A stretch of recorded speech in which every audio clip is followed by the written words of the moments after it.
And welcome to part 2 of Pop It, the Harry Potter themed edition.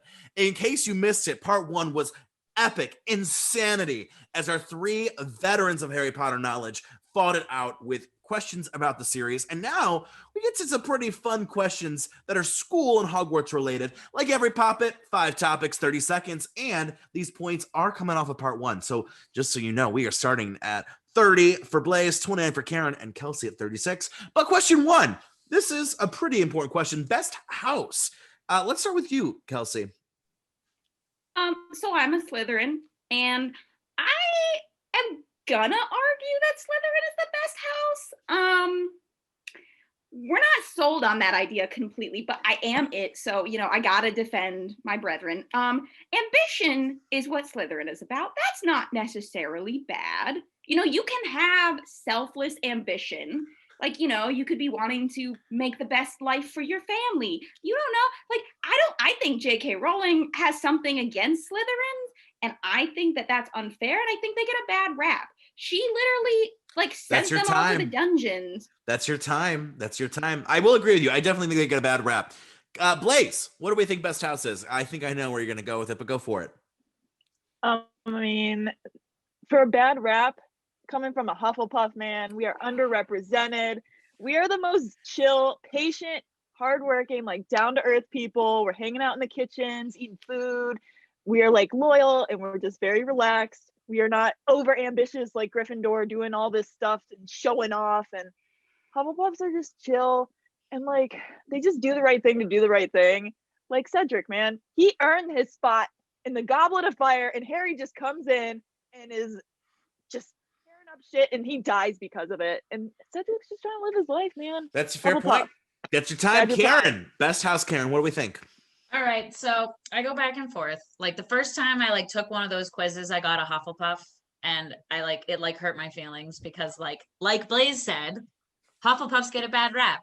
The longer I thought about it, the happier I felt about it, because it's Hufflepuff needs a little bit more security and whatever. But I'm not gonna lie to you guys, I'm probably really more of a Gryffindor. And even though Gryffindor is what everybody wants to be, I'm totally the person that will just jump off of a cliff. And that feels like the kind of stupid brave thing that a Gryffindor would do. While I don't necessarily think that Gryffindor is the best house, it is the one that has the most acclaim, generally speaking.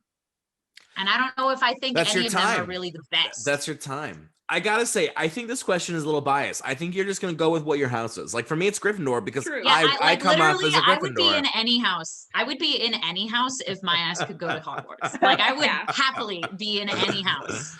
Except, I don't know, guys. Ravenclaw would be really fucking hard because you have to answer a riddle to get into the fucking lobby of your dorm room. I would sleep in the hallway every night. I know the test says I'm a Ravenclaw cusp, but I'm dude, that I can't hang out with all those smart people who demean me. I don't want to. I would probably drop out if I got put in Gryffindor. I don't think I could hang out with jocks. See, but you wouldn't know. You don't know? Because you wouldn't have the same experience from what you read through the books, because it would be your life. You wouldn't have read about Harry Potter. You wouldn't know. All right, our next question has to be, what's the most useful class at Hogwarts? So let's take a spin. Karen, back to you. Most useful Hogwarts class. What would you think? Okay, so I think that the most useful class is probably Transfiguration, because I think that it's very challenging. And if you can learn how to be good at it, it has the most kind of magic, and it has the most kind of opportunity for you to create really amazing things.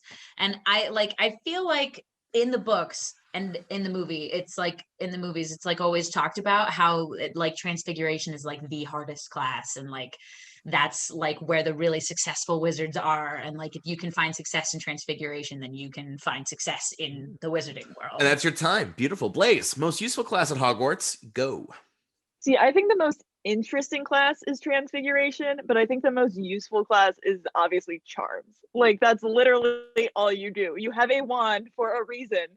Potions, you could just be pouring stuff in, and yeah, you should probably do it right. But Charms, to make that wand work, you gotta know some charms. So, Wingardium Leviosa, bring that beer closer to me. Accio, summon more beer. Like, there's just so many useful charms. Have you seen the Weasley house? You think Molly could do that all without charms? That's your busy. time. That's your time. Kelsey, I bet you have a very interesting take. Most useful class. What do you think? I do have a spicy take. Potions. Hear me out. Listen, transfiguration, lame. If I want something cool, I can go buy it. Data, sorry, I'm a pacifist. Herbology, more like borology. Like, listen, okay, so potions is just so underrated. Like, it's just liquid luck, literally. So powerful. Are these controlled substances? They should be, but I don't think they are. Literally, liquid luck just makes whatever you're doing work. Like, That's your time. That's your beautiful time. I actually had in my notes, Blaze, charms. I agree with you. I think just knowing charms is the most beneficial outside of class.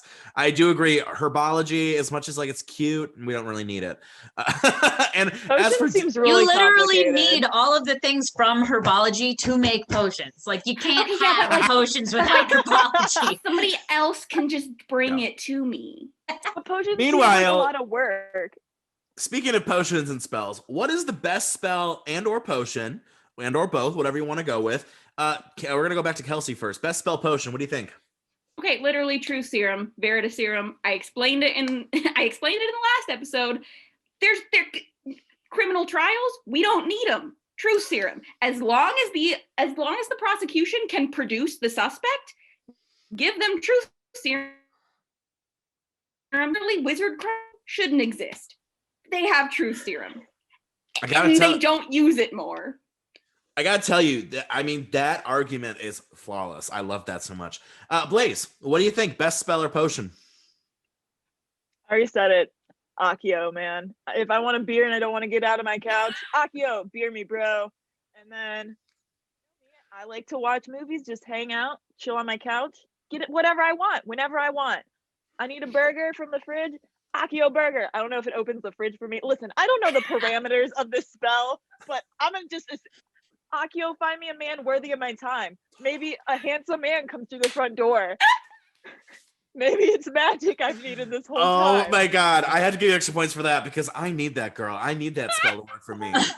Oh my god. Karen, close us out. Best spell or potion. What do you think? Okay, so mine is a potion, and it is one that is only mentioned in the books, and this is like a mental health hot take. So I think that the most useful potion is the one that Harry takes for a dreamless sleep after Cedric dies, because it allows him to get the rest that his physical body actually needs without suffering the trauma of trying to fall asleep after having experienced what he experienced. It literally allows your physical body to heal without forcing your mind to go crazy because you're trying to go crazy. So I think a potion for a dreamless sleep is most useful. That's beautiful. I love that so much. Oh my gosh. All right, I wrote down. Oh, I didn't write down anything. Oh, it's the spell that like multiplies things that Hermione uses, or that's used at Gringotts. Can you imagine you're like a Wait, stack? on the cup? I have another one now. Your time is over, Karen. The spell that she uses, her invisible extension charm for Oh, her on the beaded purse. bag. Yeah, for her Yeah, purse. that's That pretty one's good. useful as shit. Yeah, Like I that's would cool. put that on all of my pants pockets. But like, Oh, think- yeah. Send the fuck out of But that. I'm telling you, think don't of, have think any of pockets. the We're women. multiplier charm. You have a stack of money and then multiply. I mean, done. Game over. Like you're set. I mean, you know, you have one house. Multiply that fucking house. Sell the house. I mean, it's- seriously, best charm. All right, moving on. Best professor at Hogwarts. Karen, we're going right back to you on this. What do you think? Okay, so I have always loved McGonagall because she is a hard ass. She knows what she's doing, and even if she likes you, she'll like give you a hard time, which is like that's the kind of teacher that like makes you work your hardest, and it's also the kind of teacher that you know when you earn their respect, you have it, and like when like they usually respect you if you get to a point where like you have theirs, you know what I mean? Like, and she just has this presence like McGonagall. And like when McGonagall takes all of the stunning spells to the chest and she's like 70 and people are talking about like, why didn't she fucking die? And it's like, cause she's McGonagall. Like, what else did you think she was gonna do? She just walks into school with her cane and she's like, motherfuckers, I'm back.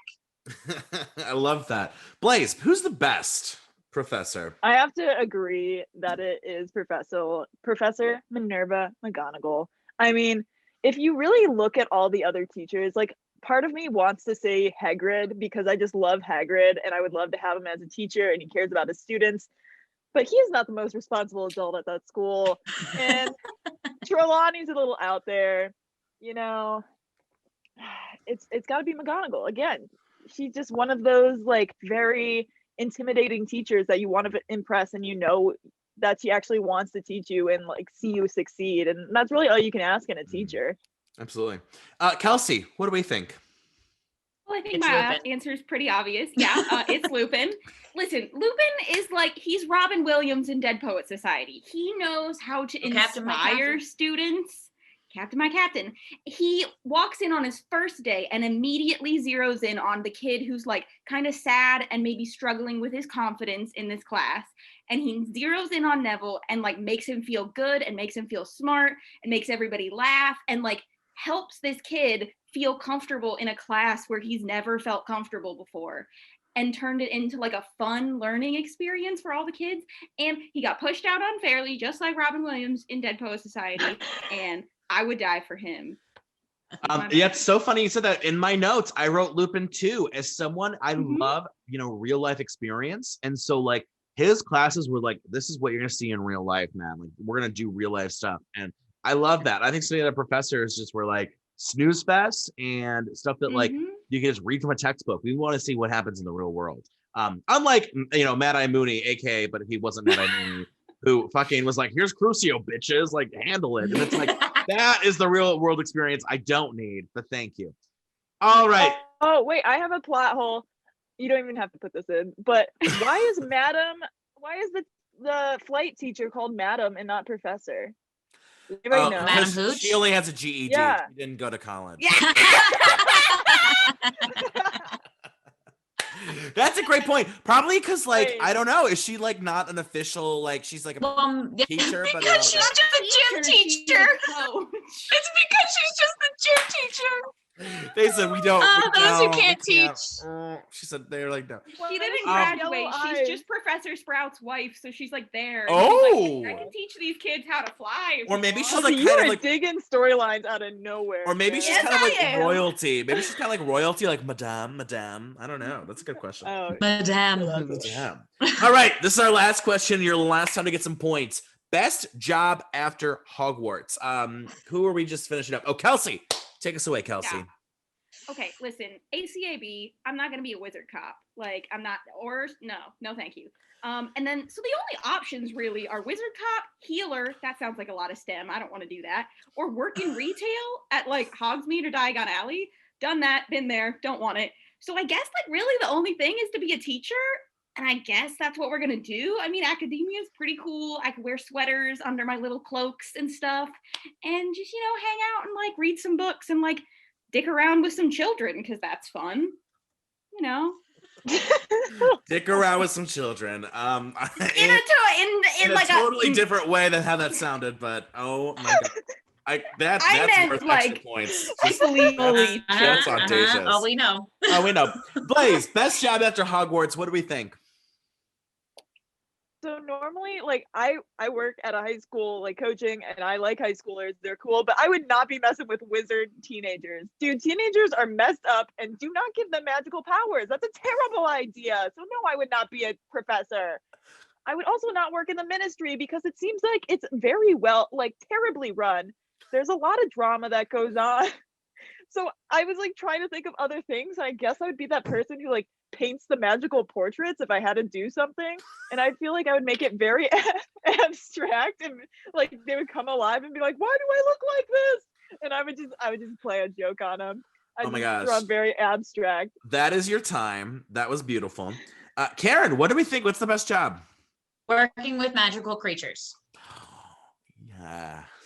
Yes. So, magizoology is what it's called. And so that's something that like what Hagrid kind of does with teaching like about magical creatures at Hogwarts. It's what my favorite Hufflepuff from outside of like the Harry Potter realm and the new Harry Potter like spin-off movies God, what's his name now? Newt Newt. Scamander.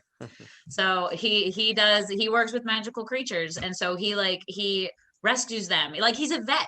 Like he's basically a vet, but for magical creatures, and he's trying to educate like the wizarding world about how to like best utilize magical creatures and like not be shitty. And that's your time. Work with magical Beautiful. creatures. We completely forgot Charlie Weasley, potentially gay, a dragon chaser. Yeah, What's that see? job? Working That with would be a magical fun job. creatures. What is that? Working with job? magical That's creatures. Chasing Get after your ass out to the dragons. dragons. Seriously, can I get that job? He's very dangerous. I do have to agree. I feel like Blaze made a good point. All the hormones, those teenage hormones and magic together, that's a lot of work. I mean, you think of those professors, they are working around the clock.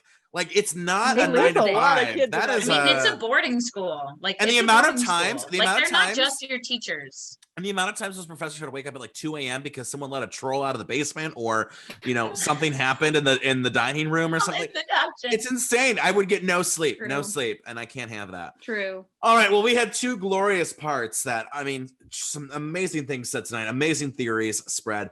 Karen, you got 60 points. Blaze, 65 points. And Kelsey, Lost. 68 points. Oh! You did beat everyone out. You kept the lead intact with your little notes and your bullet points and your I did. research I did have and notes. data.